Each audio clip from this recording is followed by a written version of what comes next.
Hello, hello, welcome. Did I Hello. miss the dress code? Yeah. Yes, you did. Have you noticed? I've got the blue polka dots, but I didn't get the memo with the rest of it for this session. So excuse the yellow skirt, but we shall continue. We can still be friends. Sebastian, for those people who've never heard of Climate Seed before, can you maybe give us a little bit of background about the work that you do? No, I can't. Oh, But- okay. but, Well, that was yeah. the end of that. I'm going to do that. Yeah. So Climate Seed is a French company that combines people and technology to help the clients in their journey to decarbonization. So from measuring the carbon footprint of a company, a fund, or even an event like ChangeNOW. So we are the partner of ChangeNOW for the carbon footprint assessment. We help them to reduce their carbon footprint and then help them to contribute to projects that are removing CO2, avoiding CO2 emissions, and help them to communicate the right way. Oh, fantastic. So it's all the things to do with how you measure the impact you're having, different initiatives that they can do to reduce their footprint, but also being able to report back. So that kind of full circle. Exactly. And Elena, Earth Plus, what's the work that you're doing? So at Earth Plus, we are doing something that was thought to be impossible just a few months ago.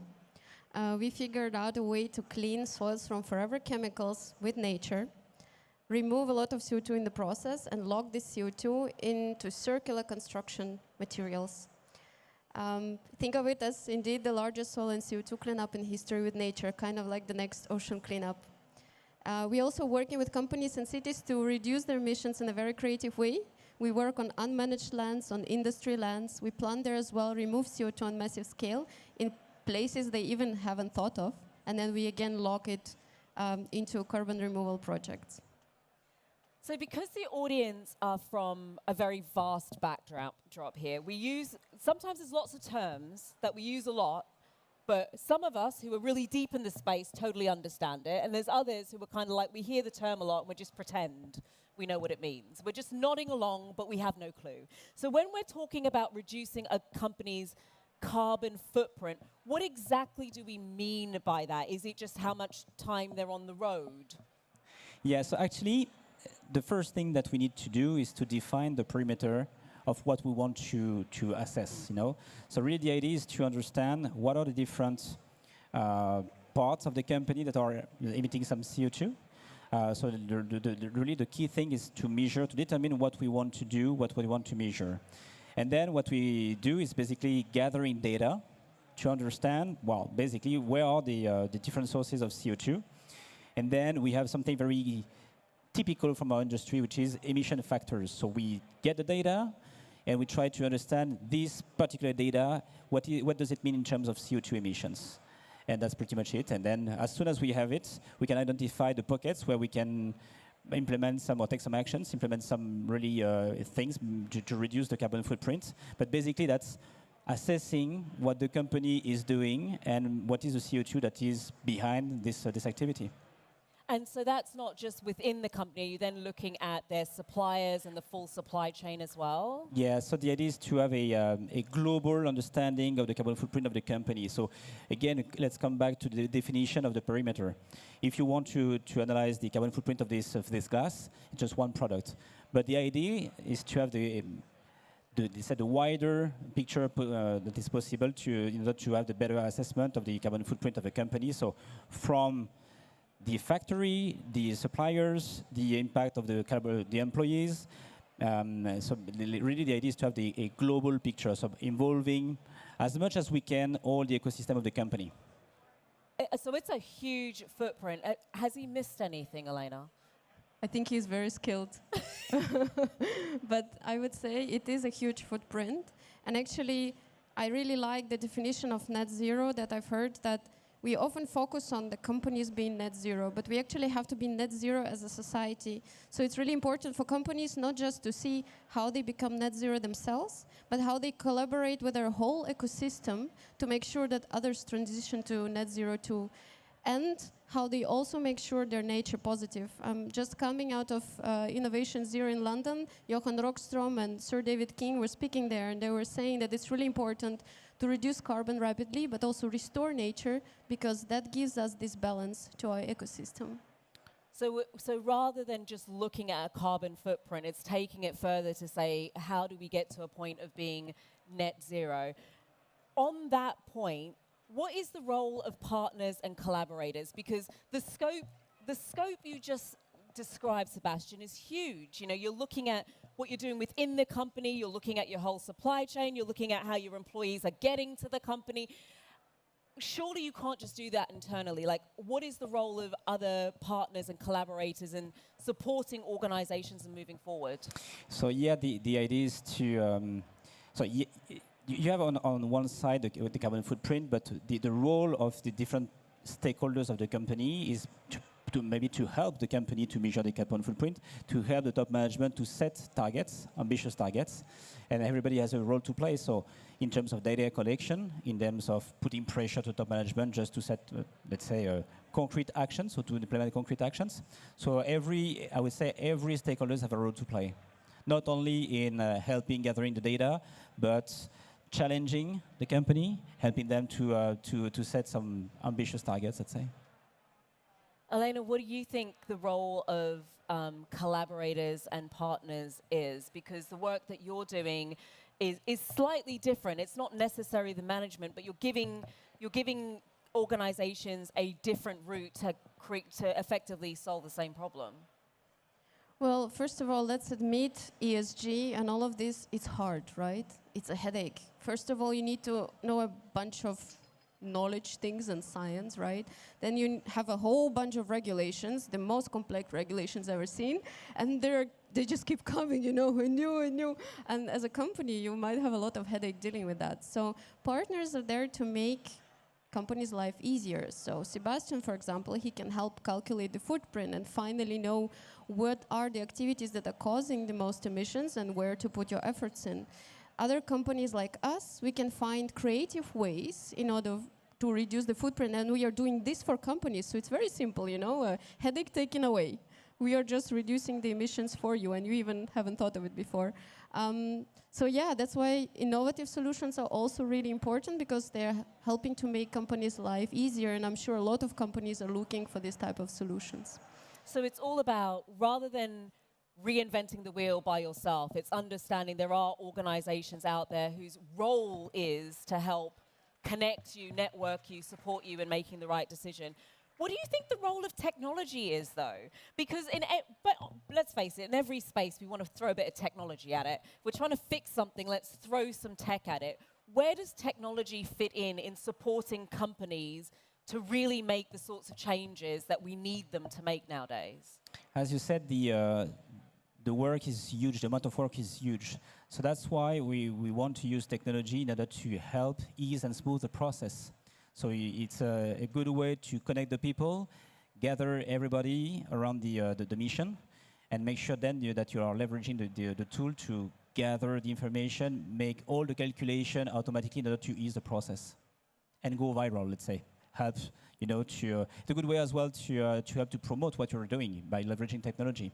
You can, you know, spread, let's say, the word on what you're doing easily across the organization and all the ecosystem, suppliers, clients, investors as well. So that reporting piece, if you're using the right sort of technology, becomes a gazillion times easier. That's a real number, by the way, gazillion. Elena, from your perspective, are you utilizing technology? Do you think it has a role in supporting companies, or is it just something nice? So yes, we are using technology. In fact, we are building our impact dashboard together with Quest Studio, and we want to showcase our work transparently. We want to show where we are cleaning soils, where we are removing CO2, what were the concentrations of pollutants before and after, how much CO2 removed, how much products and jobs for local circular economy we created. So I think transparency is key, and that's where technology is there. Also in terms of carbon reduction and carbon removals, to avoid, you know, those phantom credits and all the scandals, we need investments going into nature restoration, and that's why we need transparency of the technology there.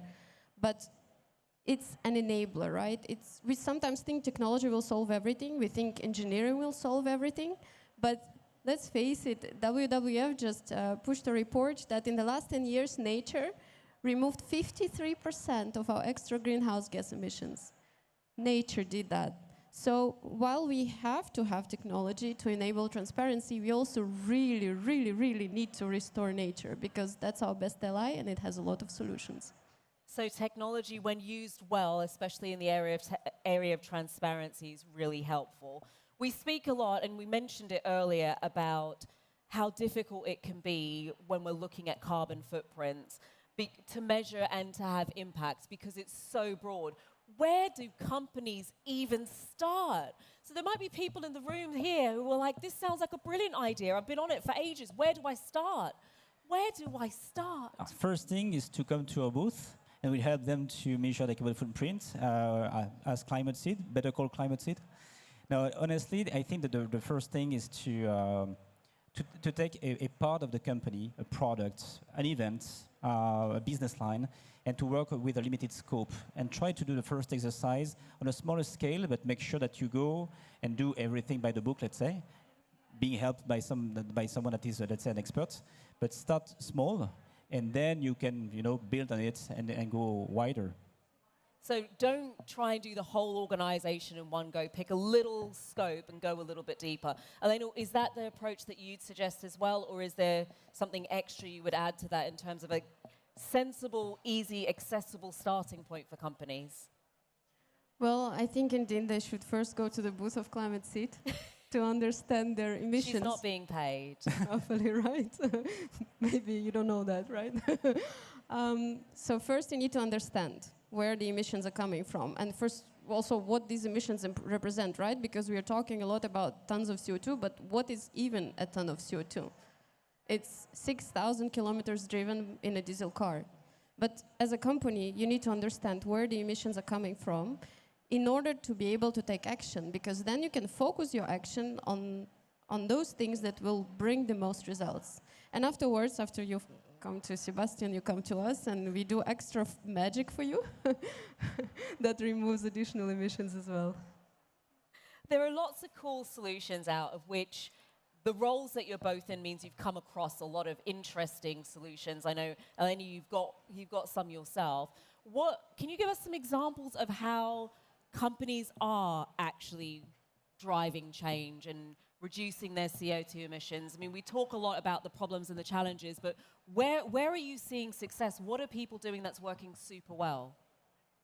So actually, let's take, for example, ChangeNOW. So they started to work with us and to understand the footprint of the event, and then work year after year on a plan to reduce the emissions. So try to build an ecosystem to help them reducing the impact of this beautiful event.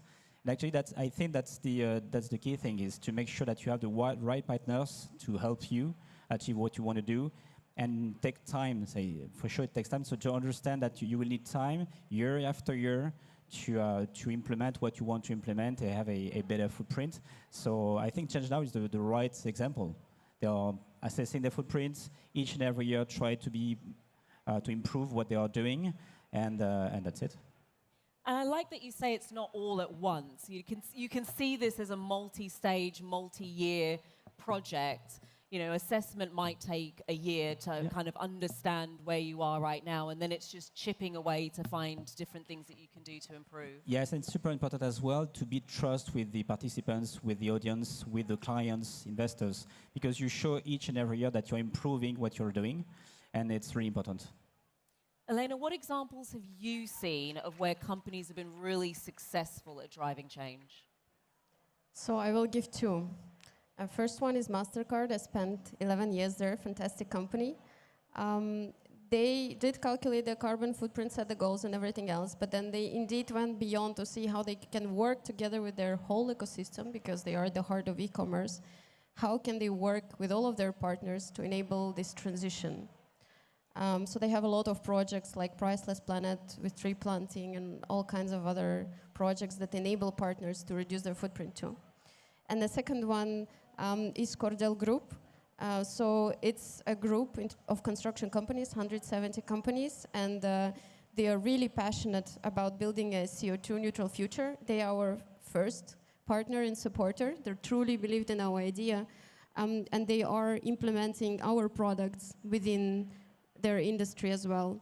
And they are innovating on a lot of fronts in terms of, of that. So companies that are really coming to innovative solutions, believing them, trying them, implementing them inside, I think they're really pioneers in terms of change.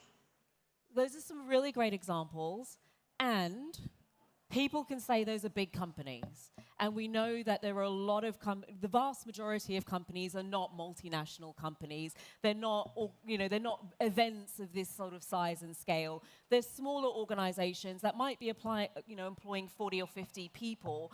How do those companies get started? What can they do where perhaps they don't have the big budgets to have a full assessment and they don't even know where to start?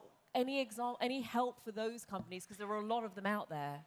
The first thing is that even a small company is working for big corporates that might want to assess their carbon footprint. So their clients may want to have an understanding of the carbon impact of their products.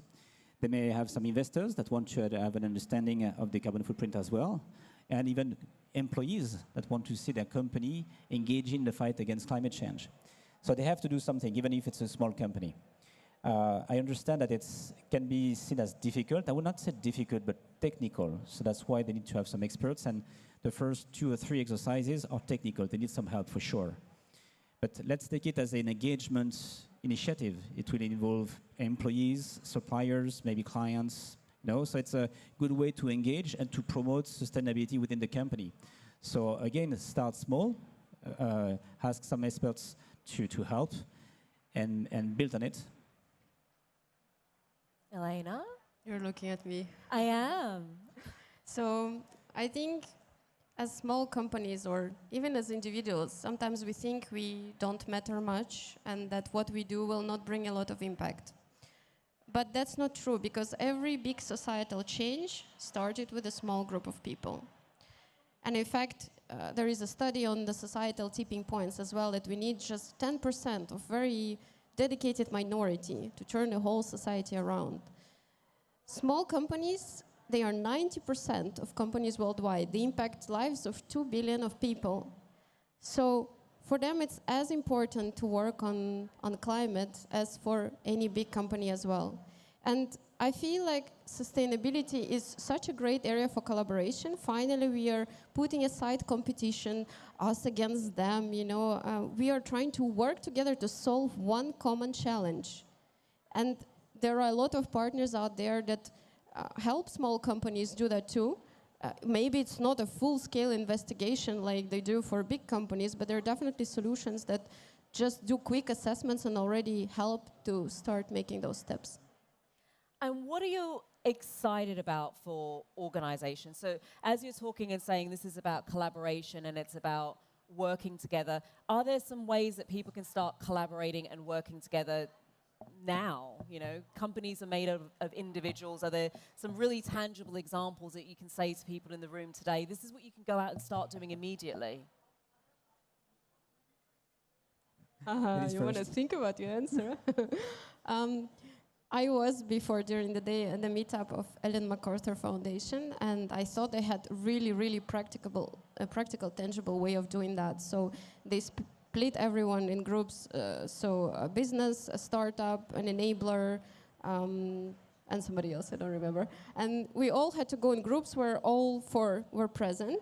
And then after a pitch of a startup, everyone had to discuss how they can support this startup and also how they can support circular economy.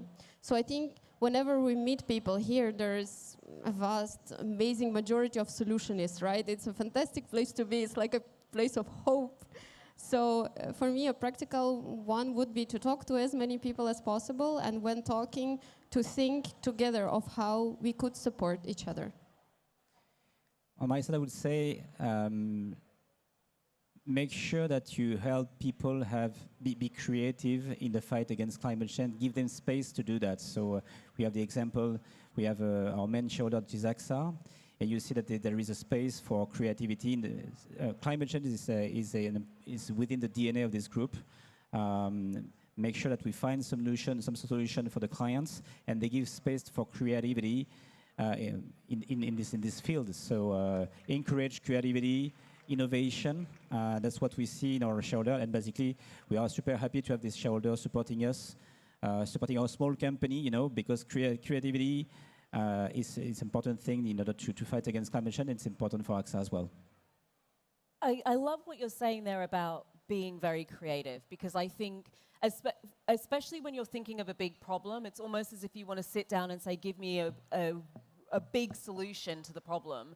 But often we forget that within our communities, there are a lot of people with ideas. Should we just create space for some of those ideas to come to the surface? Space, money as well, in order to go ahead because having ideas is good, but implement the ideas, it's harder, more difficult, but more important, I'd say.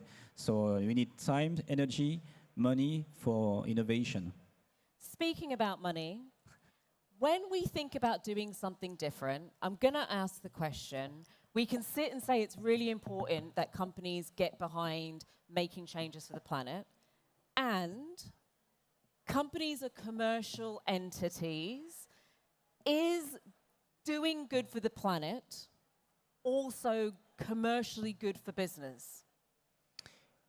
Of course, yes. How did I know you were going to say that? So actually, we are talking about sustainability. So, and behind sustainability, you have the fact that you make money for a long time. So, if you are defending, protecting your planet, basically, it's an insurance for being sure that you will be doing some business for a long time. So that's first thing. Then, as you said, the amount of work is huge. So there is a lot of people that are in need of help. That's why we are here, actually. So yeah, I really think that you can do business, you can earn money decently by helping the world. And we are seeing a shift nowadays as well to buyers being more interested in the initiatives of companies. Are you seeing that in the work that you're doing, Elena? That organizations that are truly doing well, that individuals are now more looking to see what are companies doing? So definitely yes, but a very interesting research, it was shared, I believe, by Lidl in Belgium. They did the research and they wanted to see if sustainability is a primary driver of consumers. Now what they realized is it is not. Consumers are looking into the quality of the product. Like for example, if you would buy Apple AirPods, right? You are going for the quality and the brand and everything else. And then if Apple says, oh, but they're also sustainable, then you're like, I'm your most loyal customer. So in terms of that, customers are still looking for great products. Sustainability is a nice loyalty component to it.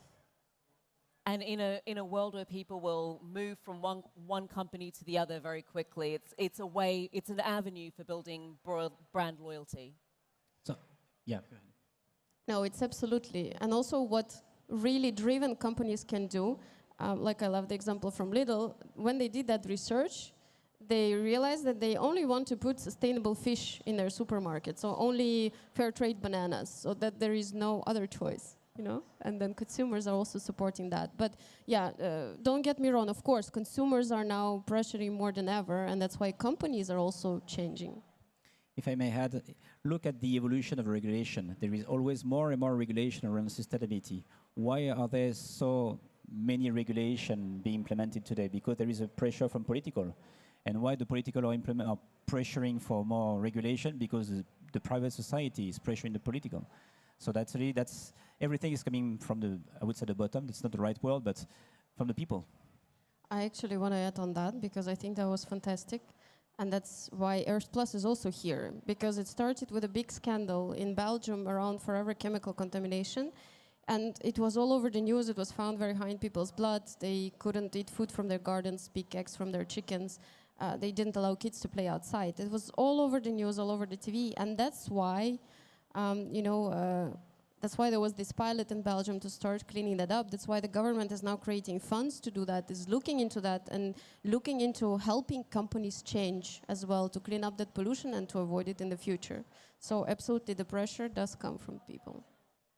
And with people driving and an opportunity there for organizations as well, not just to do the right thing, but also to benefit from doing the right thing, what would be, just as we wrap up, what would be your call to action for people listening today? What do they do as a result of this so that we have more companies doing good all the time? It's just part of how companies do business. If you have an idea that basically is changing your company and to be more in line with to be engaged, let's say, in the fight against climate change, sit in the front of the door of a manager and insist to implement this idea. That's basically what I did when I was working in the bank for Climate Seed. I'm super happy today because I pressured for 2 years to have Climate Seed live, and I think that everybody should do that in a company. That's my So every individual in a company, if you've got an idea, don't sit on it. Don't sit on it. Anything to add, Elena? What would be your call to action for people? So I absolutely agree. I did the same at MasterCard. I went to management with all kinds of great ideas and I just started working on them. Every job can be a sustainability job.